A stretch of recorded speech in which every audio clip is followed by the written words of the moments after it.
Hello students, today we are going to take a recap for the whole week what we have studied till now.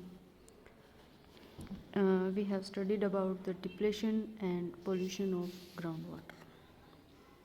The depletion of water table levels can be caused by a number of factors such as low rainfall, growing population and an increase in industries and agricultural activities. Groundwater pollution can occur due to various reasons such as leakage of underground chemical pipelines or seepage of harmful chemicals.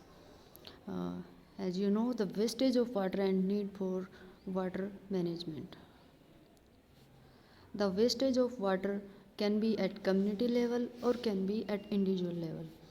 It is the responsibility of the civic authorities to fix such leakage so that water does not get wasted. If the long pipelines are getting leaked, then the water will be wasted at the community level. Wastage of water level at individual level, as wastage of water may take place at an individual level also.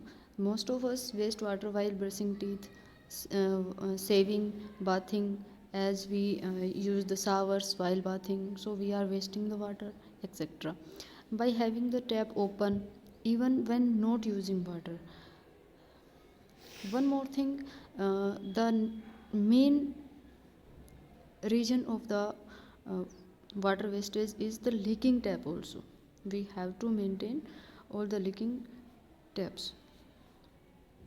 A leakage in the pipes carrying water to our homes is a cause of water wastage at a community level. Leaking taps at home and taps left open when not in use while brushing teeth, bathing, etc. are causes of water wastage at an individual level. There is a need for water management to prevent the reduction of groundwater to dangerously low levels. There are various steps to manage the water at individual level and community level. Firstly, we have to turn off taps when not in use. We have to mop the floors instead of wash, using a bucket for the bath instead of a shower. We have to fix the leaking taps and pipes. We need to reuse the water, washing a car with a bucket instead of a pipe, spreading awareness about the water management. These are the steps to manage the water at individual level. Next, at community level, harvesting water, reviving traditional water reservoirs, using drip irrigation system, building artificial ponds, recharging groundwater artificially, and we need to plant more and more trees. These are the various steps to manage water at individual level and community level.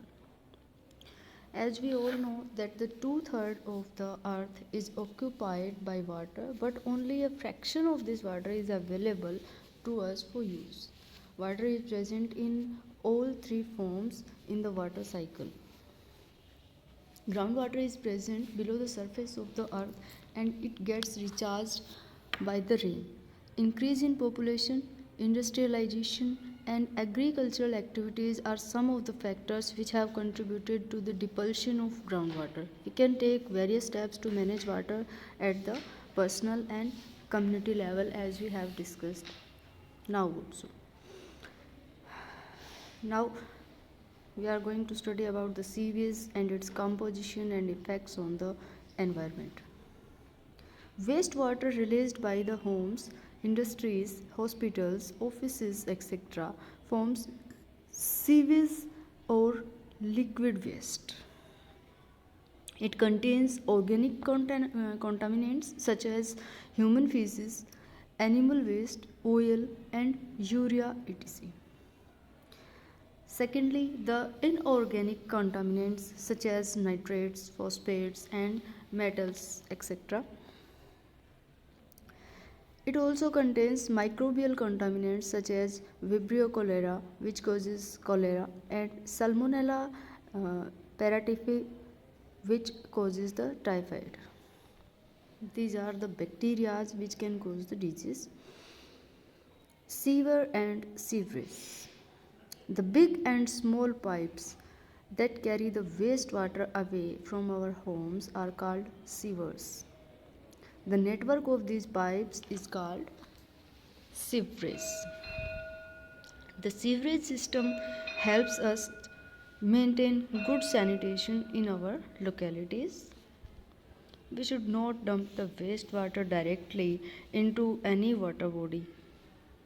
We should treat the wastewater before disposing it off, as it may contain the very harmful bacteria and it may cause the disease. Thank you. Happy learning and keep revising all the concepts we did.